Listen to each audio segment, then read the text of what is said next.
Yo, what's going on YouTube? It's your boy Jan Moses, back here with what was supposed to be a salary cap report episode where I went over my strategy in an offline salary cap game to get these games done in about 10 minutes. I talked about it before in one of my earlier episodes of the salary cap report this season, and I was looking forward to recording a game where I got the game done in 10 and a half minutes.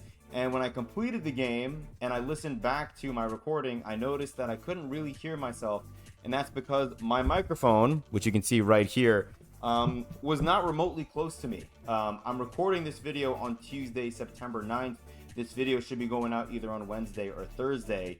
I had streamed earlier this evening, and when I was done streaming, I put my microphone kind of out of sight, and I totally forgot that I need my microphone to record. So a blunder on my part, but if you guys want, let me know in the comments down below. I'm more than happy to show you guys how to do exactly what I did in the video, once again with a microphone that's much closer to me so you can hear what I'm saying.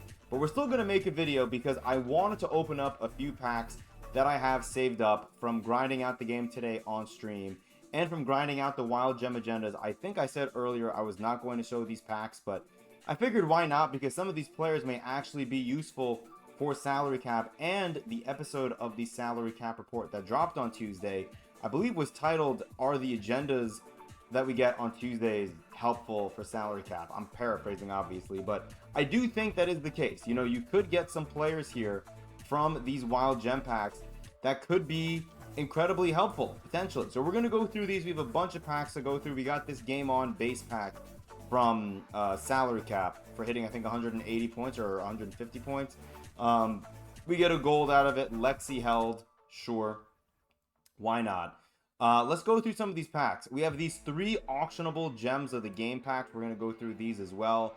And while we do this, I want to talk about Tuesday content, and I want to ask you guys, how would you guys improve the content that we're getting on Tuesdays? Because obviously getting super packs and then getting agendas for 4 players every single week, it feels kind of lame as we get gems of the game Keith Erickson. Okay, personally, I would like to see 2K do one of 2 things. The one thing that I think would be really fun would be if 2K made the Ed Pinkney, if 2K made the exchanges, which currently only have the same pink diamonds that we got last week. I would love to see 2K add to this and maybe give us lower tier cards that we can exchange our wild gem cards for. Obviously, if we get lower tier cards in the exchange, like, you know, rubies, amethyst, and diamond cards, I would like to see them have less requirements than, you know, Shea Gilgeous-Alexander, Scottie Pippen, Kevin Garnett, and Joel Embiid. All these cards require 36 wild gem players, and a number of the players within this exchange need to be specific players. Like Raja Bell has become pretty infamous now out of the wild gem set because he's going for like a million MT, I think, on PlayStation. We can take a look, see how much he's going for on Xbox real quick. Let's see. Raja Bell. There's only one up right now, the diamond that is, and he's going for 314,000 MT roughly, with about an hour and 50 minutes left in his auctionable period. So that's not great, Bob. That's not great at all. I would love to see them include more players in the exchange that are lower tier. Like, give the people who are priced out of your Tuesday content an opportunity to engage with the exchange on Tuesdays. Because right now, the majority of the whales who ripped packs last Tuesday and got the pink diamonds that they wanted from the exchange probably did not rip packs, well, for me today, but for you guys probably a day or 2 ago, whichever day Tuesday was. They probably didn't rip packs again because they didn't need to. There's nothing new for the whales who got those pink diamonds like SGA and Scottie Pippen to engage with. So there's no reason for them to rip more packs. So I would like to see 2K modify that a little bit. So if they don't want to put more players in the exchange that are lower tier for people like myself to go out and grind for, then the other thing I would like to see 2K do is change the agendas around. Let's see who we get out of this 87 plus. We get Tyrone Corbin. Don't know who that is either. Okay, let's go through these wild gem packs now. The way I would like to see 2K change up the agendas, right? We have, 4 agendas, right? To get, we get Kiki Vandeweghe. Might not be bad, actually, for Breakout. We get an agenda set for a gold, emerald, sapphire, and ruby wild gems player, and completing all those agendas give us an amethyst card. I would like to see 2K give us a way to earn an amethyst wild gems card as well, because I don't think an amethyst card is really going to hurt 2K's pockets if they give out a free amethyst every single week from agendas, and they can make that agenda more difficult. I'm totally cool with that. But I just think getting, we already have Sapphire and Nazir Muhammad, that's hilarious. I just think getting gold through Ruby players doesn't really do much for the majority of the community. Like, this is helpful for someone like myself who wants to grind out a little bit of salary cap. But for the majority of people who are playing this game, they don't care about golds through Ruby players. So I would like to see 2K do a little better as we get a Wild Gems Peja Stojakovic. Now that could be a player that we bring into salary cap. That is a W. We'll gladly take that. And then a Wild Gems Ruby to cap things off over here. Let's see. We got Monty Morris last time. I would like to see... I would love to see Austin Rivers. Austin Rivers' Ruby card is a Wild Gems, and it's the same exact Ruby, I believe, as the one that we got last year from one promo that I don't remember.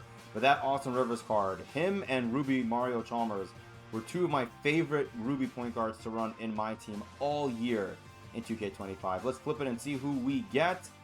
We get Vlade Divac. Now, if this card has 25 speed, I'm going to be out on him, but I'm cool with Vlade Divac. Now, our video is not done here yet because we do have a Game On Deluxe pack to open up here. And we're back. We did not get Sam Cassell, unfortunately. Hopefully we get him with our final few picks that we have. We're still only level 32, so I think we still have another 2 levels where we're going to get like 10 or so Ascension picks. So hopefully we get Sam Cassell from that. I would like to add him to the team. We're going to open up this Game On Deluxe pack to end the video right here. I just want to refresh my own memory. In the Game On set, I know we have Julius Randle. We have Julius Randle and we have Kate Martin. So there's a great chance that we get a duplicate because I feel like those 2 cards are the most commonly pulled. But I'll gladly take a Vlade Divac. We just got his Ruby a couple of minutes ago. And Mikal Bridges, just to have him as, even though he's wearing a Nets jersey, just to have him as a current New York Knick, I would love to have him added to the collection. So let's go ahead and open up that pack. Now, obviously, if 2K wants to give us a diamond that's, a Boogie Cousins or a Mike Conley, I would not be mad, but I do not expect that at all. Let's go ahead and flip the pack, and let's just pray it's not a duplicate, man. Come on, 2K. It is an amethyst. So we're looking for center or, I guess, a small forward from the Brooklyn Nets, right? So let's flip it and see. Small forward. 87 midi. Okay, we got Mikal Bridges. We'll take Mikal. I was so scared that was going to end up being, what's her face? Kate Martin. Gladly, we'll take Mikal Bridges. Welcome to the squad, Mikal. So nice to have you. That's beautiful. Just don't like that jersey, but everything else about it is a beautiful thing. We'll see if we'll include Mikal Bridges in our salary cap lineup. More than likely, probably not, because I feel like he's probably going to be a little expensive when it comes to the salary. Let's take a look. Yeah, he's 2,000 salary, and I'm willing to bet that the Wild Gems cards that we added in this video are probably also going to be a little high in salary. Let's see. Vlade Divac, 1,200 salary. 69 three-pointer, very nice number right there. 39 speed. Holy mother of God. So he is probably not going to play for us, which really sucks. Gold Dimer on a center is awesome, but yeah, not a lot of use for him. Last card I want to check out here is Peja Stojakovic. Where are you, buddy? Here, no, that's Nazir Muhammad. Here we go. Peja Stojakovic. 87 offense, 74 defense. 800 salary, so he's also maxed out. 88 three-pointer. Defense looks trash. 65 speed. This is kind of what I expected for a Peja card at this stage of the game. He kind of looks like a Sapphire version of Chris Mullins' Gems of the Game card, which is a Ruby. Does he have no badges? He only has limitless range and set shot. Doesn't even come with Deadeye, which is hilarious. He can get on-ball menace upgrade, which is pretty interesting. I want to spend a little bit of time over the next few days properly learning how to make the whole coach tree work, because if I can find a way to upgrade badges like On Ball Menace and Deadeye on Peja Stojakovic, I will definitely be doing that. But all in all, solid additions. I'm not mad at that whatsoever. I would love to find a way, and this is what I'm going to end the video on. I would love to find a way to bench a couple of these rubies that are at 1200 salary. You know, cards like, you know, Durrell Wright, Terry Mills, Kelsey Plum. You know, I'd love to bench a couple of those, you know, guys and this one girl potentially. Try to find a way to bring in some lower tier cards that are like Amethyst, and to try to figure out if there's a way that I could bring in Bronny James here, because I think Bronny James or even Amethyst Derrick Rose, who I think is a monster against the CPU, because Amethyst D Rose has lightning launch on Hall of Fame. It'll just make it easier for you to force the CPU defense to crash in, for you to kick it out to the wide open shooter. So, you know. And then again, I will work on that video for you guys if you want. Let me know in the comments down below a future video where I go over my strategy for getting these salary cap games done offline in 10 minutes. I feel like earlier on in a salary cap round, when all the sweats are playing each other, because the gameplay online in salary cap, from what I've heard, is pretty toxic. Everyone is just shooting leaners because of the shot contest system being non-existent, and they're just greening them. I don't really want to have to deal with that until I absolutely have to at the end of a round. But we're still sitting at what? How many days left? We have 9 days left as of this recording. It's going to be, I think, 7 days left by the time this video ends up going live. So we still have time. We're at 181 points. I would love to, at the very least, get this up to like 1,500 or so points, and then I'll play the final few games online if I have to, because then if you lose, you get 60 or so points. If you win, I think I heard some people say 120, 130. Would love to see more than that in a win, but regardless, that's all I got for you guys. Appreciate you. Thank you for rocking with me all year. It's been a lot of fun so far all year. It's been 2 weeks. What am I saying? I'm tired. I need to go to bed. Appreciate you guys. Hopefully, we'll be streaming for you guys very, very soon. Potentially, if this video comes out on Thursday, we'll be streaming later on today. So keep your eyes peeled for that. Until next time, though, I'm out. Peace.